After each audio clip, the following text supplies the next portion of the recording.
नमस्कार दोस्तों, study with पीके की यूट्यूब चैनल पे आपका स्वागत है। यह अंकगणित सीरीज का 11वां वीडियो है।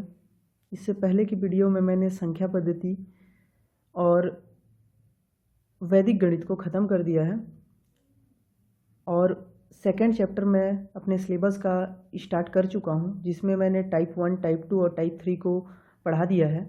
सेकंड चैप्टर जो हमारा है संख्याओं पर आधारित प्रश्न या प्रॉब्लम्स ऑन नंबर, इसका यह तीसरा वीडियो है जिसमें मैं टाइप 4 से लेके आगे के क्वेश्चन को पढ़ाऊंगा।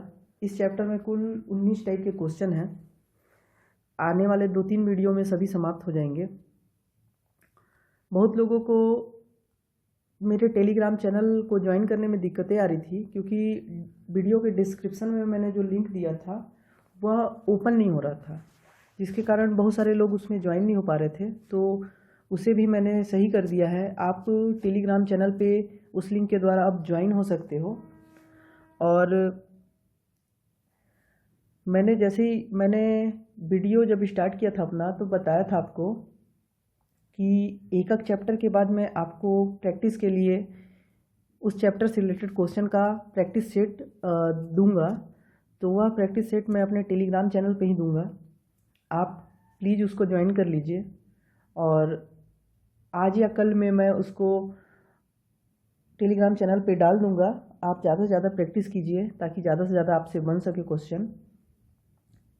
इसके अलावा बहुत लोगों को साउंड से रिलेटेड दिक्कतें भी आ रही थी, तो उसको भी सही करने का कोशिश मैंने किया है। और साथ ही बहुत लोगों ने मुझे सुझाव भी दिया कि मैं मैथ सीरीज के साथ, अंकगणित सीरीज के साथ रीजनिंग को भी पढ़ाऊँ। तो 1-2 दिन में मैं रीजनिंग भी स्टार्ट करूँगा। साथ ही साथ जीके के कुछ चैप्टर्स, कुछ सिलेबस जैसे छत्तीसगढ़ जीके आदि भी स्टार्ट करने वाला हूँ। तो आप ज़्यादा से ज़्यादा मेरे चैनल को शेयर सब्सक्राइब करते रहें ताकि मेरा भी इंटरेस्ट बना रहे। चलिए, मैं चैप्टर 2 के टाइप 4 को आज पढ़ाऊँगा। चलिए स्टार्ट करते हैं। तो ये जो टाइप है, ये टाइप के क्वेश्चन एग्ज़ाम में अधिकतर पूछे जाते हैं। बहुत ज़्यादा कॉन्सेप्ट वाले क्वेश्चन नहीं है। आप 1-2 क्वेश्चन को समझिए, बाकी सब इजीली आपसे बन जाएगा। जब मैं बताऊं तो आप अच्छे से उसको देखिए कि कैसे यह सॉल्व होता है, इस टाइप के क्वेश्चन। ठीक है। साथ ही साथ बहुत लोगों को ये भी दिक्कतें हो रही थी कि जब मैं वीडियो अपलोड करता था तो उसमें मैं ये जो क्वेश्चन डालता था, क्वेश्चन जो रहता था वो बहुत ही छोटा दिखता था। ठीक है। तो इसका साइज़ भी मैंने बड़ा कर दिया है। अब आपको उससे भी दिक्कतें नहीं होंगी। तो चलिए स्टार्ट करते हैं टाइप 4 के पहले क्वेश्चन से। तो मैंने आपको स्टार्टिंग से ही बताया है कि हम लोग जब प्रॉब्लम्स ऑन नंबर या फिर संख्याओं पर आधारित प्रश्न पढ़ रहे हैं तो अधिकतर क्वेश्चनों में हम लोग को ये x मानना पड़ेगा, y मानना पड़ेगा या फिर दोनों को मानना पड़ेगा, तभी क्वेश्चन आगे सॉल्व हो पाएंगे। x y मानने के बाद हमें इक्वेशन बनाना पड़ता है और इस इक्वेशन के द्वारा हम x और y का वैल्यू निकालते हैं और क्वेश्चन को सॉल्व करते हैं। ठीक है। तो चलिए स्टार्ट करते हैं। क्वेश्चन देखते हैं क्या लिखा है। एक व्यक्ति के पास कुछ मुर्गियां तथा कुछ गाय हैं। मतलब एक व्यक्ति है, उसके पास कुछ मुर्गियां हैं, लेकिन वो कितनी मुर्गियां हैं वो नहीं पता। और साथ ही साथ कुछ गाय भी हैं, लेकिन वो भी हमको नहीं पता कि उसके पास कितनी गायें हैं। ठीक है। यदि इनके सिरों की संख्या, सिरों मतलब उनके सर, मतलब हेड की संख्या 48 है। मतलब जितने भी उसके पास मुर्गी है प्लस गाय है, कुल मिलाकर 48 सिर हैं तथा पैरों की संख्या 140 है। मतलब कुल मुर्गियों के पैरों की संख्या प्लस कुल गायों के पैरों की संख्या को मिला के 140 है। तो हम लोग को मुर्गियों की संख्या निकालनी है। तो मैंने क्वेश्चन को पढ़ा तो उसी टाइम बताया कि अपने को पता नहीं कि उसके पास कितना मुर्गी है और कितना गाय है, तो हम लोग को मान के चलना पड़ेगा। तो चलिए मानते हैं। माना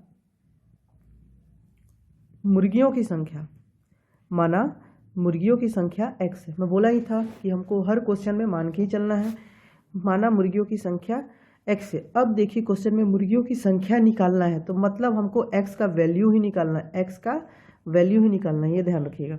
दूसरा, माना गायों की संख्या, माना गायों की संख्या y है। ठीक है। अब देखिए क्या बोला है, मुर्गियों की संख्या। तो आपको पता ही है मुर्गियों में इनके सरों की संख्या, मतलब मुर्गियों में सर कितने रहते हैं, मतलब सिर कितने रहते हैं मुर्गियों में, तो एक रहता है। यही मैं अगर बात करूं गाय में, गायों में सिर कितने रहते हैं, तो भी एक रहता है। 2 या 4 तो रहते नहीं हैं, एक ही रहता है। ठीक है। मुर्गियों के पैरों की संख्या कितने रहते हैं, 4 रहते हैं क्या, नहीं 2 रहते हैं। यही अगर गायों के पैरों की संख्या की बात करूं तो 4 रहते हैं। चीज़ें तो आपको पता ही होगा। ठीक है। ये देखिए, तो इसमें मुर्गियों के सिर और गायों के सिर और मुर्गियों के पैर और गायों के पैरों की बात की, इसलिए मैं इसको पहले लिख दिया। आपको तो पता ही होगा ये। चलिए देखते हैं। तो पहला क्या बोला है कि इनके सिरों की संख्या, मतलब कुल मुर्गियों, मतलब अपने पास, मतलब एक मुर्गी में कितने सिर हैं, एक, और कुल मुर्गियों की संख्या कितनी, x। तो मतलब कुल मुर्गियों के सिरों की संख्या मैं निकालूँ तो 1 × x कर सकता हूँ ना, बिल्कुल। चलिए दूसरा टर्म, अपने पास गाय में कितने सिर हैं, एक, और कुल गाय की संख्या कितनी है, y। तो कुल गायों के सिरों की संख्या 1 × y भी कर सकता मैं, लिख सकता हूँ।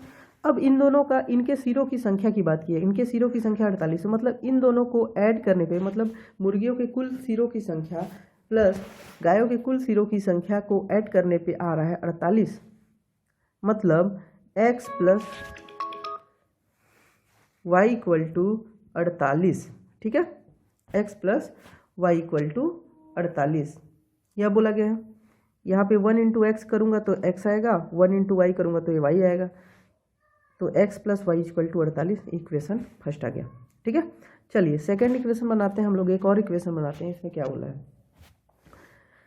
अब बोला है कि मुर्गियों के पैरों की संख्या की बात की, मतलब मुर्गियों नहीं, कुल पैरों की संख्या की बात की है 140। कुल पैरों की संख्या कितनी है, 140। तो अपने को पता है मुर्गियों में कितने पैर होते हैं, 2।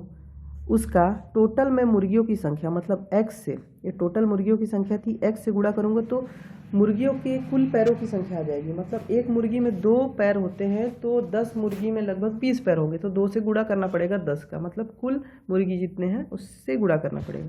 सेकेंड टर्म आएगा, गायों के पैर कितना होते हैं, 4, गुणे कुल गाय हमारे पास कितना है, y। तो 4y, मतलब 4 × y करूँ तो गायों के कुल पैरों की संख्या आ जाएगा। और इन दोनों का कॉम्बिनेशन, मतलब कुल पैरों की संख्या की बात की है तो वो बताया है 140। ठीक है। चलिए इसको सिंप्लीफाई कर दो, 2x + 4y = 140, इक्वेशन 2 आ गया। ठीक है। अब देखिए हमारे पास जब भी x और y का रिलेटेड 2 इक्वेशन आ जाता है तो हम इजीली उसको x और y सेपरेट निकाल सकते हैं। ठीक है। चलिए कैसे निकालना है अब देखिए। अब देखिए अपने को निकालना क्या था, मुर्गियों की संख्या, मतलब क्वेश्चन की स्टार्टिंग में ही मैं बता दिया था, मतलब x को हम लोग को निकालना है। तो x निकालने के लिए क्या करना पड़ेगा, इक्वेशन 1 को, मतलब y को काटना पड़ेगा अपने को। तो y को काटने के लिए क्या है, देखिए यहाँ पे कितना है, इक्वेशन 2 में 4y और इक्वेशन 1 में कितना है, y। मतलब y को इस 4y के बराबर करने के लिए, y को 4, इक्वेशन 1 के y को इक्वेशन 2 के y, 4y के बराबर करने के लिए क्या करना पड़ेगा, हम लोग को इक्वेशन 1 में 4 का गुणा करेंगे। चलिए कर दीजिए, इक्वेशन 1 में 4 का गुणा करने पर, क्योंकि हम लोग को निकालना है x, तो y का हम लोग को कैंसिल करना पड़ेगा। तो y को कैंसिल करने पे इस y को इक्वेशन 2 के y के बराबर करना पड़ेगा। तो बराबर करने के लिए हम लोग को इक्वेशन फर्स्ट में 4 का गुणा करना है।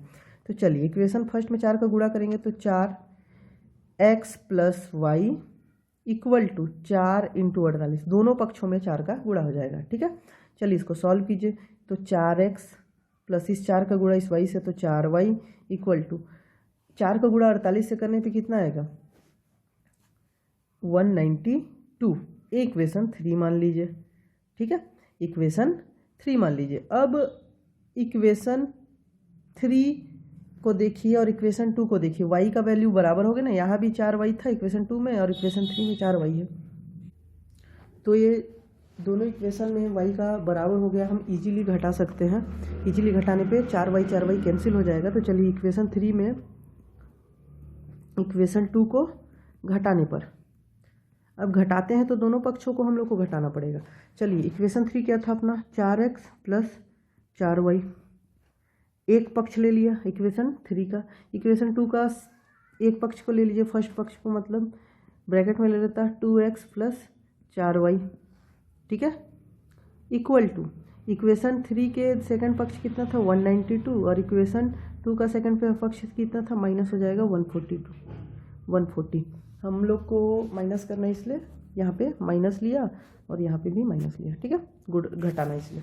चलिए इसको ब्रैकेट से बाहर निकालते हैं तो 4x + 4y और माइनस, अब ये माइनस है बाहर, यहाँ पे प्लस साइन था तो ये 2x जब कोष्टक से बाहर निकलेगा उसके आगे माइनस है तो माइनस हो जाएगा तो 2x, और यहाँ पे अगर यहाँ प्लस था, देखिए 4y से पहले क्या है प्लस, लेकिन ये कोष्टक से बाहर निकलेगा, यहाँ पे कोष्टक के बाहर माइनस साइन इसलिए हो जाएगा -4y इक्वल टू, इन दोनों को घटा दीजिए कितना आ जाता है 52, ठीक है।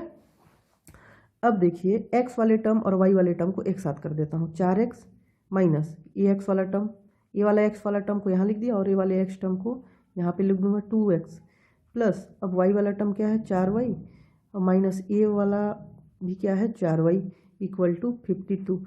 अब देखिए 4y माइनस 4y घटाऊंगा तो 0 हो जाएगा, तो इसको मैं काट देता हूँ, ये हो गया 0।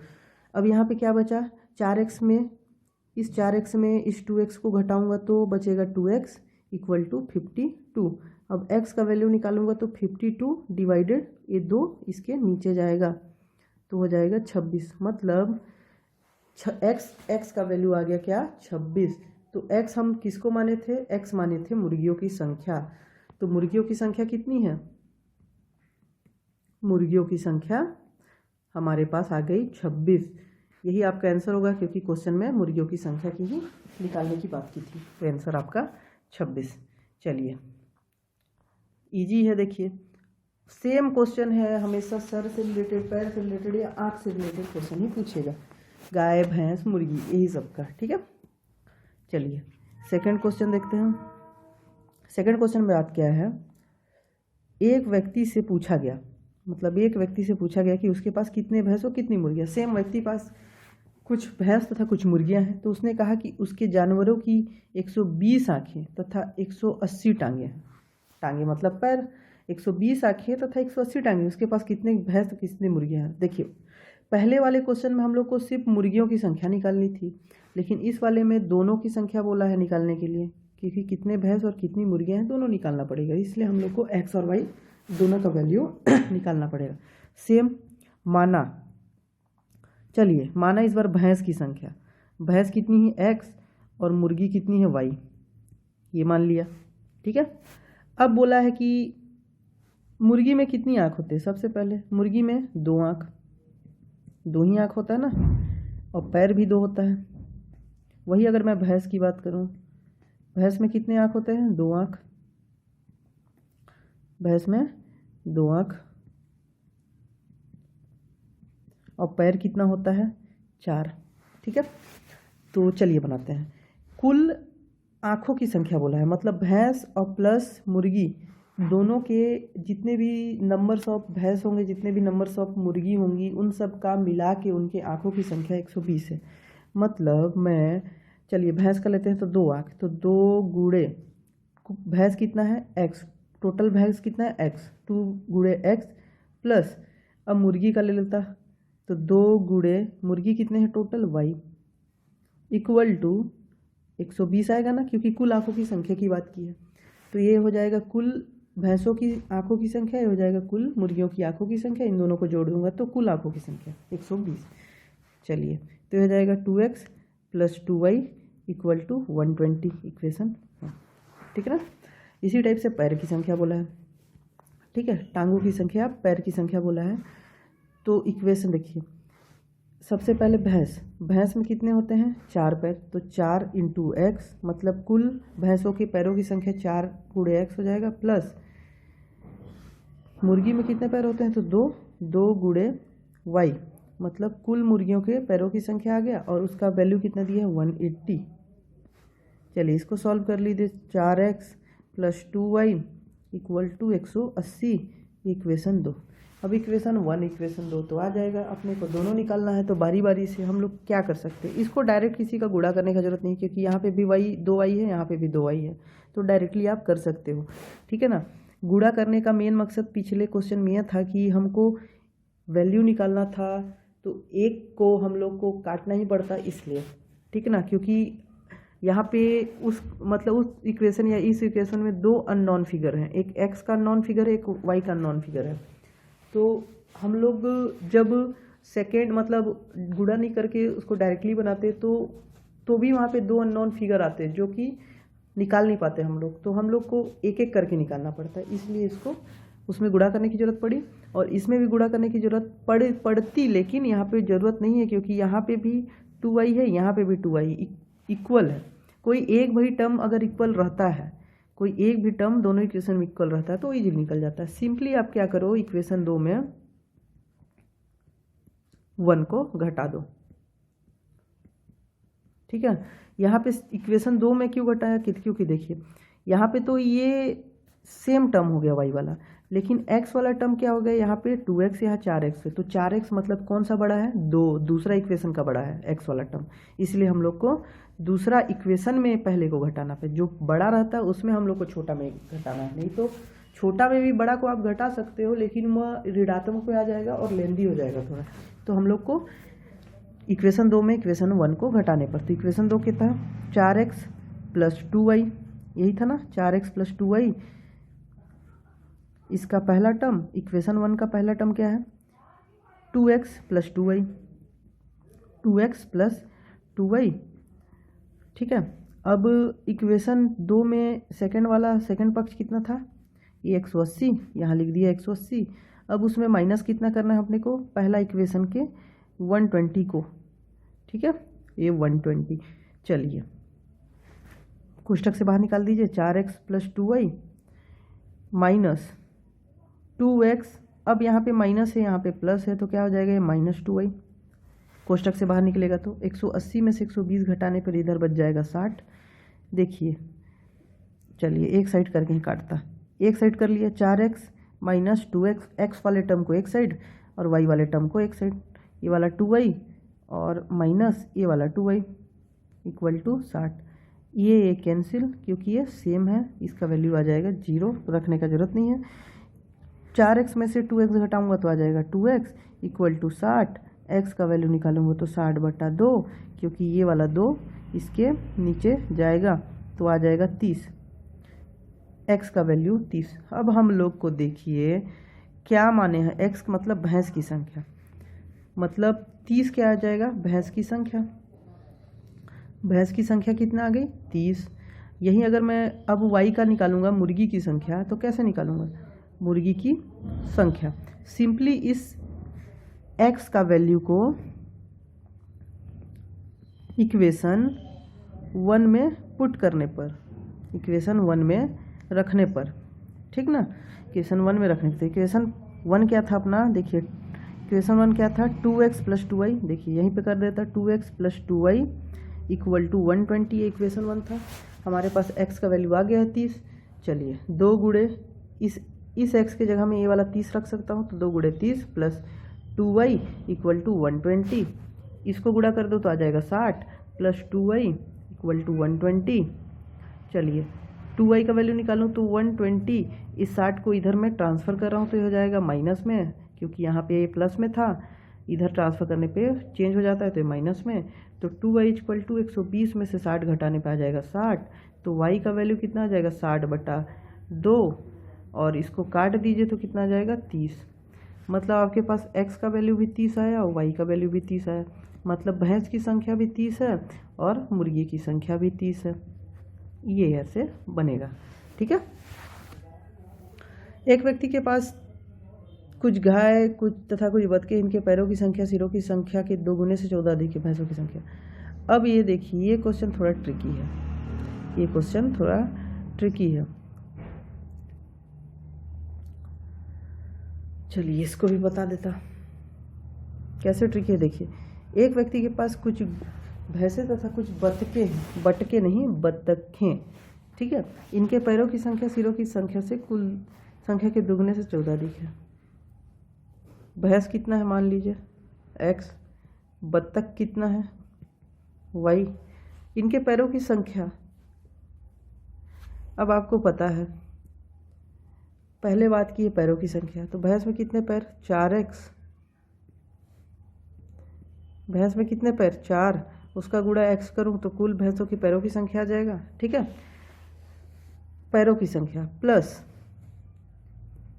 बतख के कितने पैर होते हैं? 2, गुणे y करूँ तो कुल बतख के पैरों की संख्या आ गई।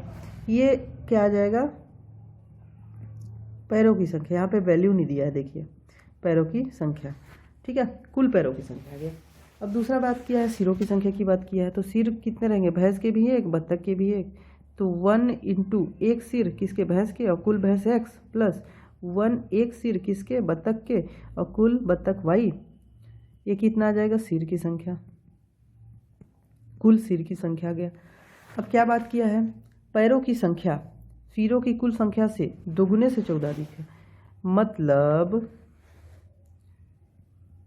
पैरों की संख्या क्या है? सिरों की संख्या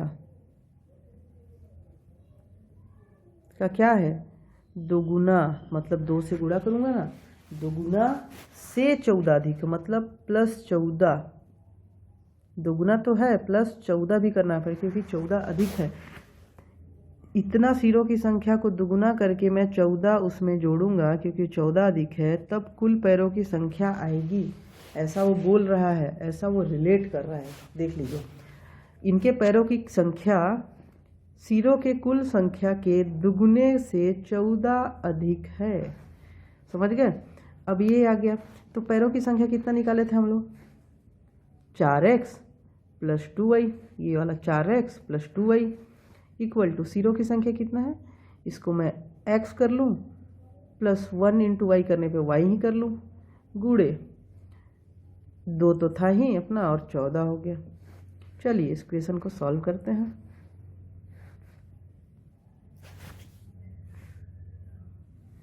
ठीक है, तो 4x plus 2y equal to 2 का गुणा इस x करने पर 2x, प्लस इस 2 का गुणा इस y से करने पर 2y प्लस 14।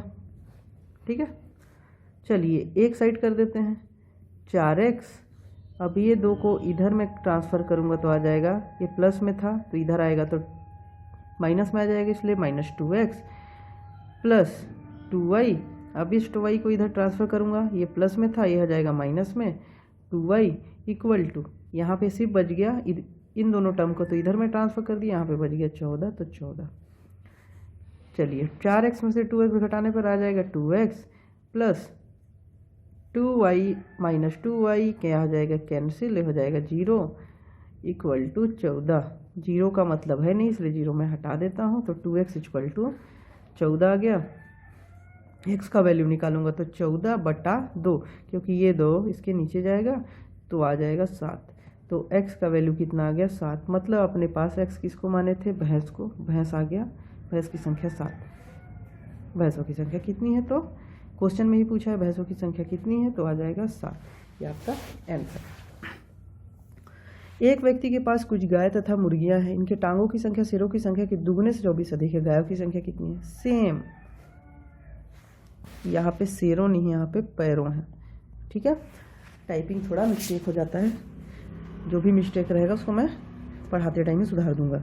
चलिए चौथा क्वेश्चन, 3 कुर्सियां तथा 2 मेजों का मूल्य 3500 है, जबकि 2 कुर्सियां तथा 3 मेजों का मूल्य 400 है। प्रत्येक मेज का मूल्य। ये थोड़ा अलग टाइप के लग रहा है क्योंकि इसमें पैर वर तो नहीं पूछा है, ना पैर पूछा, ना आँख पूछा, ना सर पूछा है। ये वाले क्वेश्चन भी बहुत आते हैं कुर्सी और मेजों की कुल संख्या से रिलेटेड। ठीक है,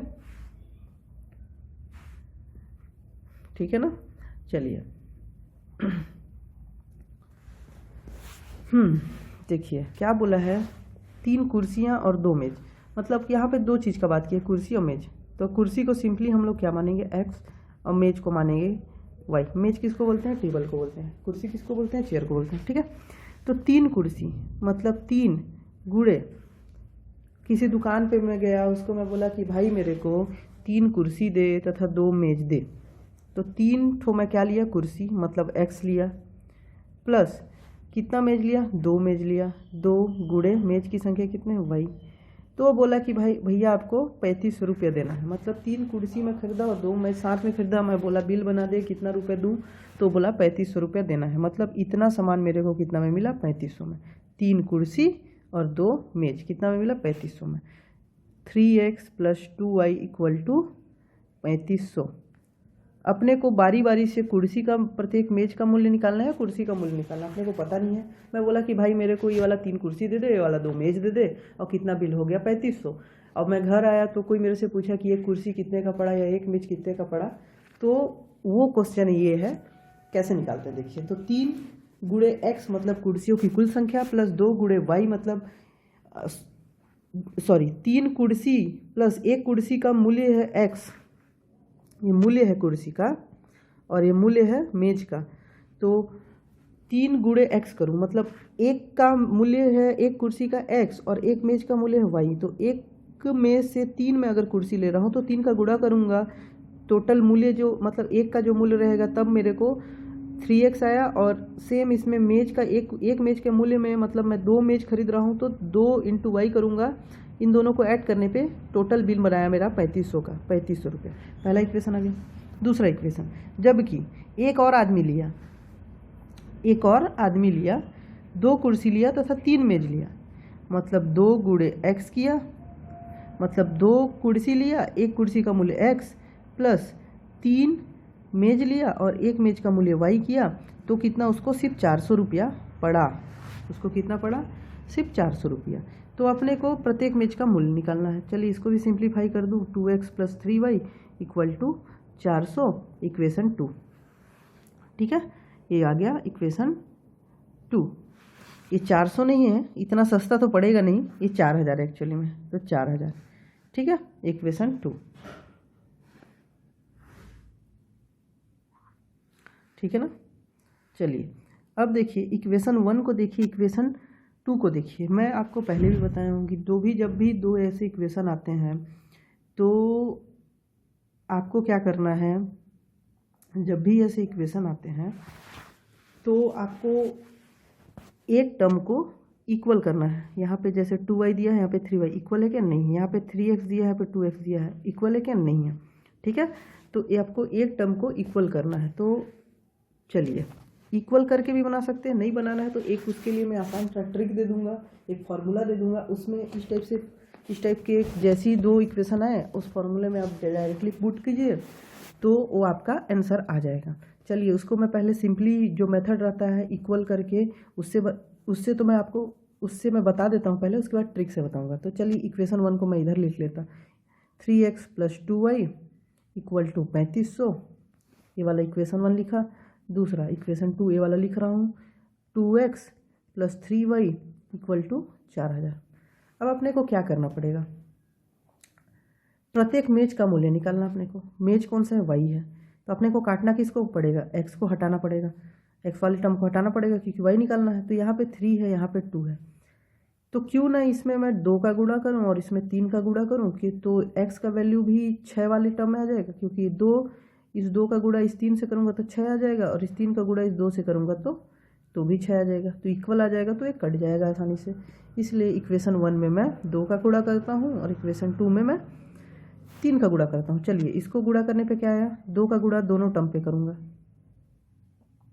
गुणे 2, और यहाँ पे गुणे 3, दोनों टर्म पे कर दूँगा। तो चलिए रुको यार, अच्छे से लिख लेता।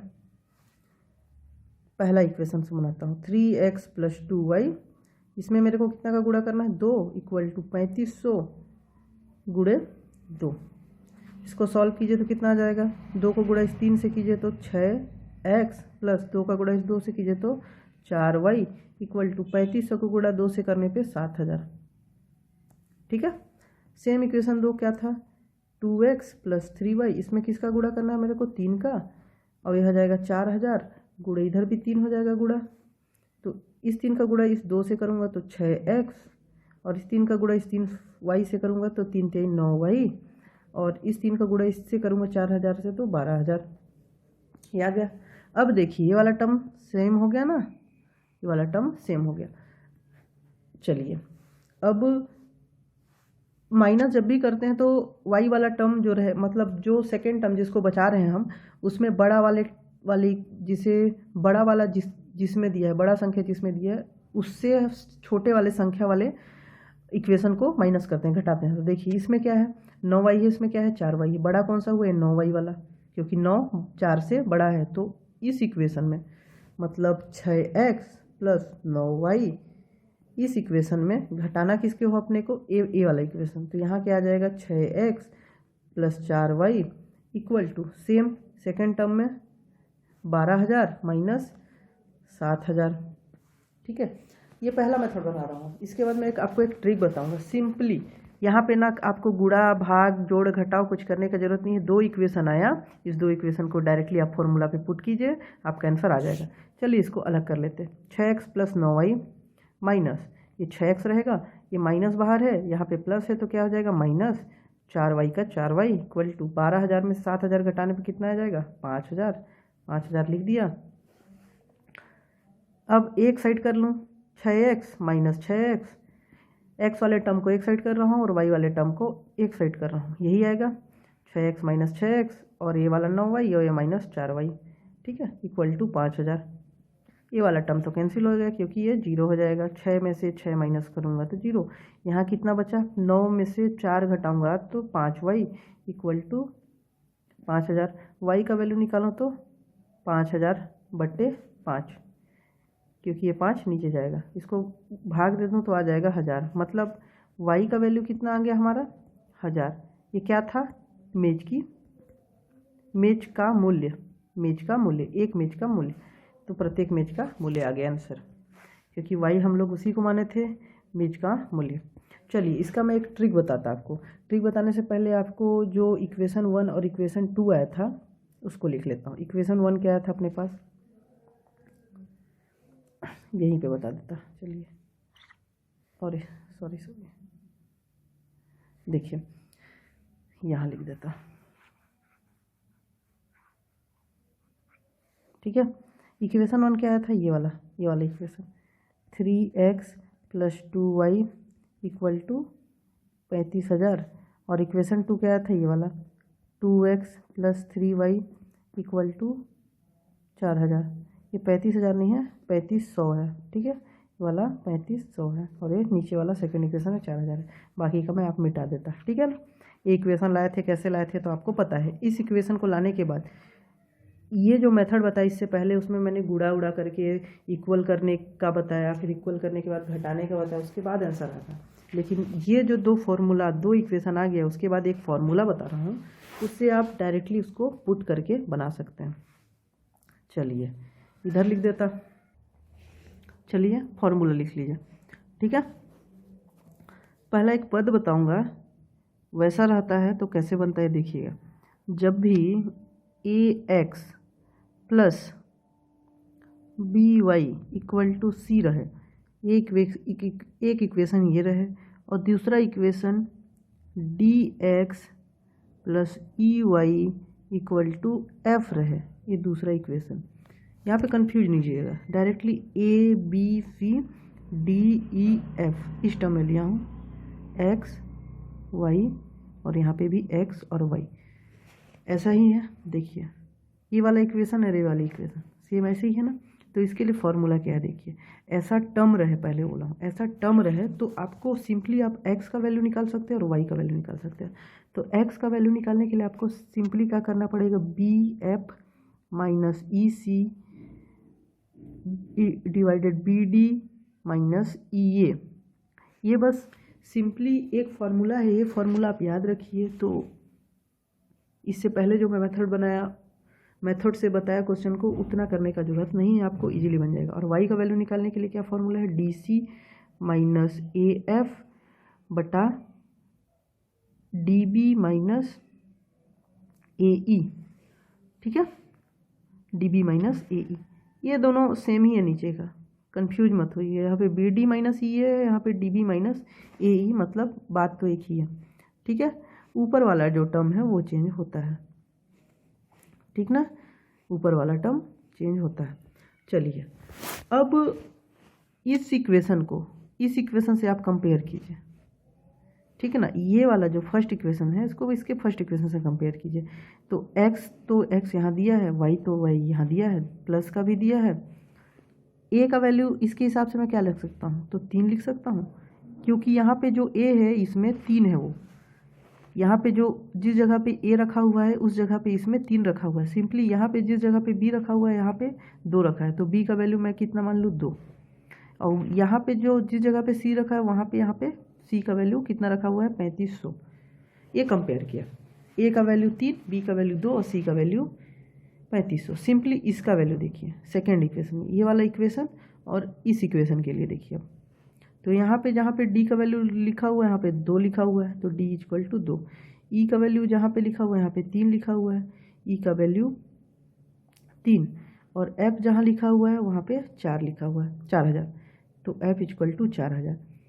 ये तो आपको समझ में आ गया होगा ABCDEF कहाँ से निकालना है। लेकिन आपको यही क्वेश्चन अगर मैं थोड़ा सा घुमा के दे देता, ठीक है, यहाँ पे मान के चलिए घुमाया क्या रहता, 2x माइनस 3y देता, और यहाँ पे तो प्लस है और यहाँ पे माइनस है, तो आप बोलोगे कि इस क्वेश्चन से नहीं बनेगा, इस मेथड से नहीं बनेगा। बिल्कुल बनेगा, इस मेथड से भी बनेगा, इस मेथड से ही बनेगा। सिंपली यहाँ पे d का वैल्यू 2 ही रहेगा, लेकिन e का वैल्यू जो वहाँ पे 3 आ रहा था यहाँ पे आ जाएगा वो -3। e का वैल्यू अगर आ जाता -3 सेकेंड वाले टर्म के लिए, अगर यहाँ पे माइनस रहता तो बिल्कुल बनेगा। सिंपली अगर यहाँ पे प्लस ही रहता, यहाँ पे माइनस रहता, तो यहाँ पे d का वैल्यू आ जाता -2, d का वैल्यू -2 आ जाता। ठीक है, तो बनेगा चाहे वो प्लस में रहे चाहे माइनस में, सब चीज़ से बनेगा। तो चलिए अपना जो क्वेश्चन है उसको पहले बना लेते हैं। ठीक है, ये हुआ, इसको मैं मिटा देता है, तो आपको समझाने के लिए बताया कैसे निकालना है। ठीक ना, अब x का वैल्यू निकालना है अपने को। देखिए इस b का वैल्यू कितना है, b मतलब 2 गुड़े f का वैल्यू कितना है, रख दो 4000 माइनस ये वाला माइनस यहाँ पे e का वैल्यू कितना है, e का वैल्यू रख दो 3 गुड़े c का वैल्यू कितना है, c का वैल्यू रख दो 3500 बटा, अब यहाँ पे b का वैल्यू कितना है, 2 रख दो 2 गुड़े d का वैल्यू कितना है, 2 रख दो 2 माइनस e का वैल्यू कितना है, 3 रख दो 3 और a का वैल्यू कितना है, 3 रख दो 3। ठीक है, ये समझ में आया। ठीक है, चलिए इसको मैं आगे और सॉल्व करूँ तो 4 का गुणा इस 2 का गुणा इस 4000 से करूँ तो कितना आ जाएगा, 8000 माइनस इस 3 का गुणा इस 35 से करूँ, ये वाला माइनस को यहाँ रखा। ठीक है, इस 3 का गुणा इस 35 से करूँ तो कितना आ जाएगा, 10,500 भागे इसका गुणा मैं 2 × 2 4, ये माइनस 3 × 3 9। ठीक है, ये इक्वेशन आ गया। ये इक्वेशन लिख लीजिए आप। ठीक नहीं, कैसे बनता है ये लिख लीजिएगा। चलिए इसको मिटा देता, ये जो पहला बनाया था। ठीक है, इसको मैं मिटा देता हूँ, जो पहला मेथड से मैं जो बनाया था उसको। ठीक है, ये आ गया था अपना। अब देखिए यहाँ लिख लेता 8000 माइनस 10,500 बटा 4 माइनस 9। अब 8000 में से 10,500 माइनस करूँ तो कितना आ जाएगा, माइनस में आएगा, क्योंकि बड़ा संख्या क्या है 10,500, 8000 से यह बड़ा है 10,500 और 10,500 के आगे माइनस लगा इसलिए माइनस। अब 10,500 8000 में से 10,500 घटाएंगे तो कितना आ जाएगा, 2500, यही आएगा। सिंपली यहाँ पे भी क्या हो जाएगा, बड़ा संख्या 9 है 4 से इसलिए माइनस, उसके आगे माइनस लगा है तो, और 9 4 में से 9 घटाएंगे तो आ जाएगा 5। ये माइनस और ये माइनस कट जाएगा, क्या हो जाएगा प्लस। तो अपने पास क्या बचा, 2500 भागे 5 कितना आ जाएगा, भाग कीजिए 500। ये क्या का वैल्यू आ रहा था अपना, x निकाले थे हम लोग। देखिए x का वैल्यू 500, लेकिन हमने को इस क्वेश्चन में y निकालना है क्योंकि मेज की संख्या, तो ये वाले टर्म से। तो ये कुर्सी की संख्या तो आ गई, कुर्सी की संख्या आ गई। अब पुराने वाले मेथड से मैं y का वैल्यू 1000 निकाला था। अब देखिए इस इक्वेशन से भी मैं y का वैल्यू 1000 आता है कि नहीं, ये देखिए आप। ठीक है, चलिए इसको मैं मिटा देता सिंपली। अब यहाँ पे मैं y का टर्म रखते जाता, y के लिए y के फॉर्मूले में जो ABCD है उसका वैल्यू रखता हूँ। चलिए y के लिए क्या मैं रखूँगा, y इक्वल टू d का वैल्यू कितना है 2, d का वैल्यू 2 रख दिया, गुणे c का वैल्यू कितना है, c के लिए रख दिया 3500, ठीक है, माइनस ये माइनस a का वैल्यू कितना है 3 रख दिया 3, और f का वैल्यू कितना है 4000, इस f का वैल्यू 4000 तो 4000 बटा इस d का वैल्यू कितना है 2, गुणे इस b का वैल्यू कितना है 2, माइनस a का वैल्यू कितना है 3, गुणे e का वैल्यू कितना है 3। अब देखिए 35 दूनी 2 कर दूंगा, 35 का गुणा 2 से कर 3500 का गुणा 2 से करूँगा तो 7000, माइनस इस 3 का गुणा 4000 से करूँगा तो 12000, बटा 2 का गुणा 2 से 4, माइनस 3 का गुणा 3 से 9। इसको सॉल्व करने पे कितना जाएगा, माइनस में आएगा 5000, इसको सॉल्व करने पे -5 आएगा, इसको घटाने पे माइनस माइनस कैंसिल, 5000 बटा 5, इसको सॉल्व करने पे आ जाएगा 1000, y का वैल्यू 1000, मतलब मेज का मूल्य 1000। पिछले मेथड से जो बताया था उसमें भी जा रहा था और इस मेथड से बताया उसमें भी सेम आ रहा है। तो आपको जो भी अच्छा लगे, चाहे इस ट्रिक से बनाओ चाहे पहले वाले मेथड से बनाओ, इक्वल करके दोनों सही है, आपको जो अच्छा लगता है उस मेथड से बना सकते हैं। लेकिन मैं सजेशन दूंगा कि फास्ट कैलकुलेशन से के लिए आप इस मेथड से बनाओ, क्योंकि पहला वाला जो मेथड है हमारी स्कूल का मेथड है, लेकिन हम लोग अपने को कंपटीशन एग्जाम में बैठना है, वहाँ समय बहुत कम रहता है। आपको ये फार्मूला याद होना चाहिए, आप डायरेक्टली इससे इसका कंपेयर करके ABCDEF निकालो और इसमें पुट करके डायरेक्ट x और y का वैल्यू निकालो। मैं इस मेथड से बनाने का आपको सजेशन दूंगा, जो अपना ट्रिक मेथड था। टाइप 4 ख़त्म हो गया। चलिए टाइप 5 देखते हैं। इसके लिए भी एक सिंपल सा ट्रिक दूंगा। चलिए सिंपल सा ट्रिक बता रहा, ठीक ना, कोई एक फॉर्मूला बता रहा, 1 लाइन का एक क्वेश्चन बन जाएगा। एक संख्या 84 उसे उतनी ही दिखी जितने 132 से कम है, वह संख्या ज्ञात कीजिए। डायरेक्टली x + y/2 संख्या जब निकालना है, x + y मत लीजिए आप, इसको सीधी सी बात इसको ले लिए कम प्लस ज़्यादा भागे 2, ये आ जाएगा आपका संख्या। संख्या निकालना है तो कम प्लस ज़्यादा /2, तो कितना इसका आंसर आएगा। देखिए संख्या निकालना है अपने को, संख्या क्या है तो उसका फॉर्मूला क्या है, कम, कितना कम है 132, 132 कम है। ज़्यादा कितना है 84, किससे ज़्यादा है 84 से, कम किससे है 132 से। जितना कम है किससे उतना ही उससे ज़्यादा है /2। ये फॉर्मूला में पुट कर दीजिए, मतलब 2 नंबर जो दिए हैं उन दोनों को जोड़िए और 2 से डिवाइड कर दिया जाए, आंसर आ जाएगा ये 6। चलिए 132 और 84 को जोड़ देने पर कितना आ जाएगा, 132 और 84 को जोड़ दीजिए, कितना आ जाएगा 216, 210, 216, ठीक है। 6 8 3 11 1, हाँ, /2, इसको भाग करने पे आ जाएगा 108। ये आपका आंसर हो गया, ठीक है, बहुत ईजी है, ठीक है। चलिए सेकंड क्वेश्चन क्या बोला है, एक संख्या 36 से उतनी ही अधिक है जितनी 86 से कम है, वह संख्या ज्ञात कीजिए। ये भी बन जाएगा। एक संख्या 38 से इतनी अधिक है जितनी 80 से कम हो, वह संख्या ज्ञात कीजिए, बन जाएगा। देखिए कितना ईजी था, 1 लाइन में बन गया। अब देखिए ये टाइप 6 जो है उसके लिए मैं आपको सिंपल सा एक ट्रिक दूंगा, सिंपल सा ट्रिक, मतलब 2 मेथड बताऊंगा टाइप 6 बनाने के लिए, आपको जो अच्छा लगे उससे आप बना सकते हो। पहला जो हम लोग स्कूल मेथड यूज करते हैं उससे देख लेते हैं, फर्स्ट मेथड, देन मैं उसका बताऊंगा आपको ट्रिक। तो पहला क्वेश्चन, 3 क्रमागत संख्याओं का योग 144 है, द्वितीय संख्या क्या है। माना संख्या वही है, मानने वाला, माना संख्या क्या है x। पहली संख्या माना, पहली संख्या मान लीजिए, क्योंकि 3 संख्याओं की बात कीजिए। पहली संख्या कितनी है x। 3 क्रमागत, तो क्रमागत मतलब क्या होता है, सीरियली होता है, 1 2 3 4 5 6 7 8 9, फिर 10, फिर 11, फिर 12, इस टाइप से एक क्रमागत संख्या है।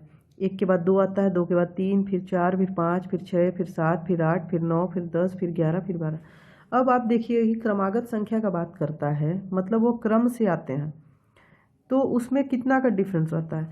जैसे कि 3 के बाद 4 का आता है, फिर 5 आता है, तो इस 3 और इस 4 का डिफरेंस कितना रहता है, 1 का, और इस 4 और 5 का डिफरेंस कितना रहता है, 1 का। मतलब 1 प्लस आगे बढ़ते जाता है। जैसे 3 में ये 3 था, उसमें मैं 1 प्लस करूं तो ये 4 आएगा क्रमागत संख्या में, और 4 में से फिर से +1 करूं तो ये 5 आएगा, और 5 में से फिर से +1 करूं तो फिर से क्रम से 6 आएगा, फिर से +1 करूं तो ये आ जाएगा 7। मतलब क्रमागत संख्या +1 के टर्म में आगे बढ़ते रहती है। तो पहली संख्या x है, तो दूसरी संख्या क्या होगी, y मानूंगा क्या इस पर, नहीं, x+1 बोल सकता हूँ ना, क्योंकि +1 करने पे, देखिए यहाँ पे +1 करने पे अगला संख्या आ जाता है उसका, तो x+1।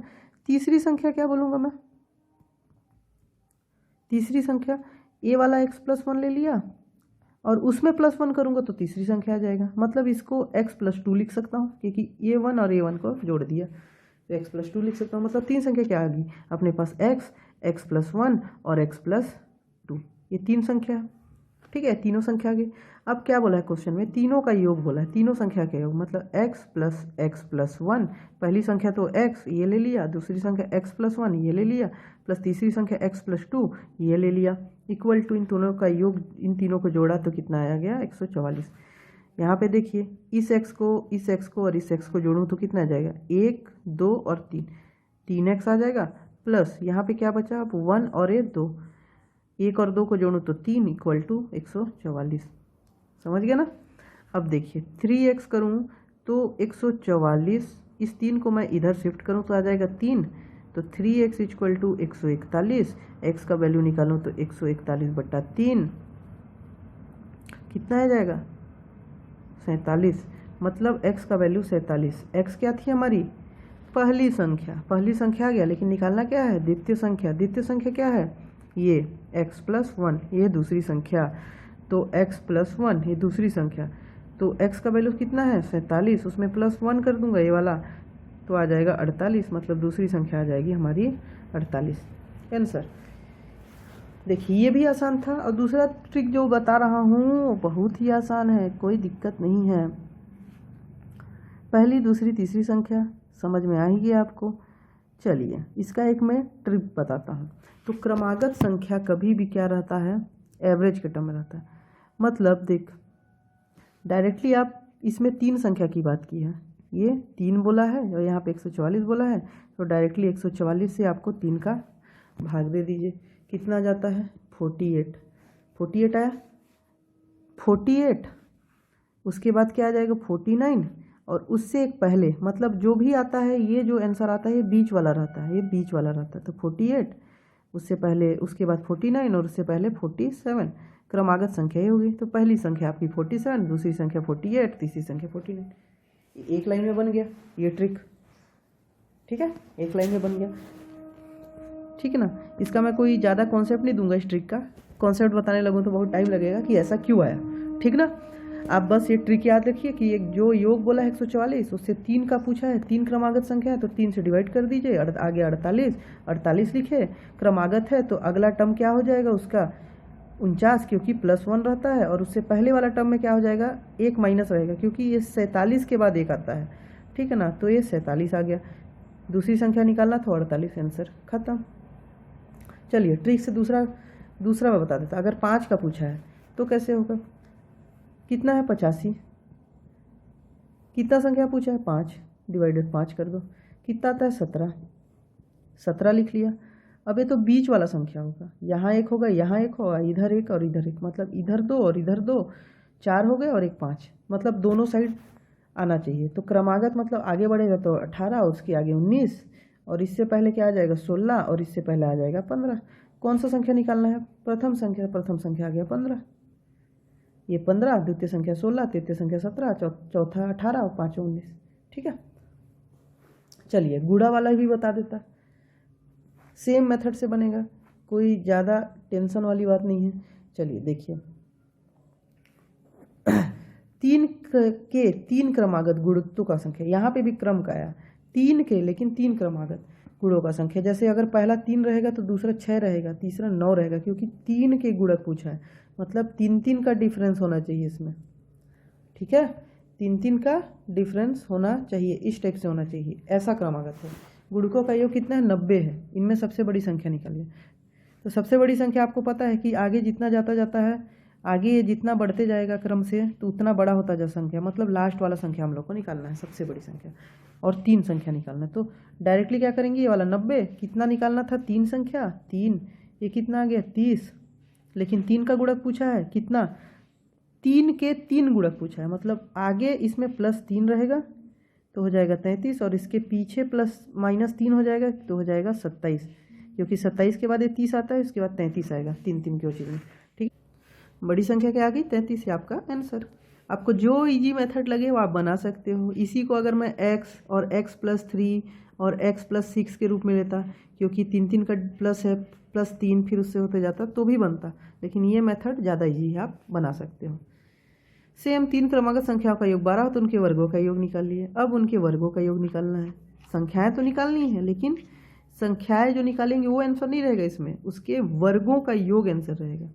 कैसे निकलेगा, सिंपली नंबर ले लीजिए, 12 डिवाइडेड 3 पूछा है, क्रमागत है तो +1 का रहेगा और -1 का रहेगा, तो कितना आ जाएगा 4, बीच वाला आ गया 4, अब इसमें +1 ऐड कर देंगे तो आ जाएगा 5, 3 पूछा है इसलिए 3 निकालेंगे, इसमें -1 तो 3, 3 4 5। अब इसके वर्गों का योग पूछा है, पहला संख्या 3 का स्क्वायर कर दूं और दूसरा संख्या 4 का स्क्वायर कर दूं, तीसरा संख्या 5 का स्क्वायर कर दूं, क्योंकि तीनों संख्याओं के वर्गों का योग पूछा तो कितना आएगा, तो ये आ जाएगा 9, ये आ जाएगा 16, ये आ जाएगा 25, क्योंकि 3 का स्क्वायर 9, 4 का स्क्वायर 16, 5 का स्क्वायर 25, सबको जोड़ दीजिए तो कितना आ जाएगा 50, ये आपका आंसर। यदि 3 क्रमागत विषम पूर्णांक संख्याओं का योग 15 हो तो उनके वर्गों का योग क्या है। अब यहाँ पे विषम पूर्णांक संख्या है और सम पूर्णांक संख्या मतलब क्या समझ में आता है। देखिए 5वां क्वेश्चन में बात किया है विषम पूर्णांक संख्याओं की, वही 6वें क्वेश्चन में बात किया है सम संख्याओं का। कैसे होगा,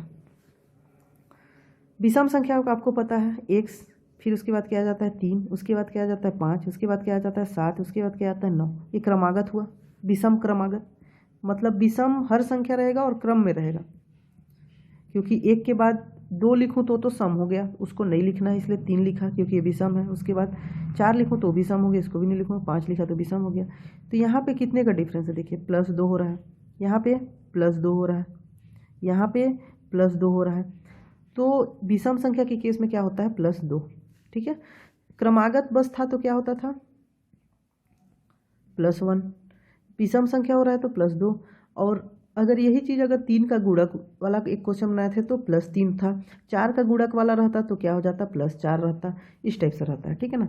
अब चलिए 6वें के लिए भी बता देता, सम क्रमागत बोला तो सम क्रमागत में क्या होता है 2 से स्टार्ट होगा, फिर 4, फिर 6, फिर 8, यही सम है। तो इसमें भी +2 हो रहा है, इसमें भी +2 हो रहा है, इसमें भी +2 हो रहा है, तो सम के केस में भी +2 रहता है। चलिए विषम वाला 5वां क्वेश्चन बता देता। 3 क्रमागत विषम संख्याओं के पूर्णांकों का योग कितना है 15, डिवाइडेड क्या करूँगा मैं, 3 पूछा इसलिए 3, कितना आ गया 5, बीच वाला संख्या क्या आ गया 5, विषम वाले में क्या बोला था +2 और इधर क्या हो जाएगा -2, तो क्या आ जाएगा 3 और इधर क्या आ जाएगा 7। अब उनके वर्गों का योग पूछा है तो पहला संख्या जो है 3 उसका वर्ग प्लस दूसरा संख्या क्या है 5 उसका वर्ग प्लस तीसरा संख्या क्या है 7 उसका वर्ग, इन तीनों को जोड़ने पर कितना आंसर आएगा, तो 9 + 25 + 49 कितना आ गया 83, ये आपका आंसर हो गया। कितना इजी था, इजीली बन जाएगा, कोई दिक्कत नहीं है। 6वां आप बना लीजिएगा, ठीक है। चलिए नेक्स्ट टाइप का क्वेश्चन देखते हैं। नेक्स्ट टाइप का नहीं है क्या, चलिए 6 यही है, मतलब टाइप 6 तक हो गया आपका, मतलब 3 टाइप पढ़ा है, टाइप 4, टाइप 5 और टाइप 6। चलिए नेक्स्ट वीडियो में मैं आगे का पढ़ाऊँगा, ठीक है। ठीक है, तब तक के लिए धन्यवाद, और प्लीज़ शेयर सब्सक्राइब ज़रूर कीजिए यार, इतने अच्छे से आप लोग को पढ़ा रहा हूँ, ठीक है।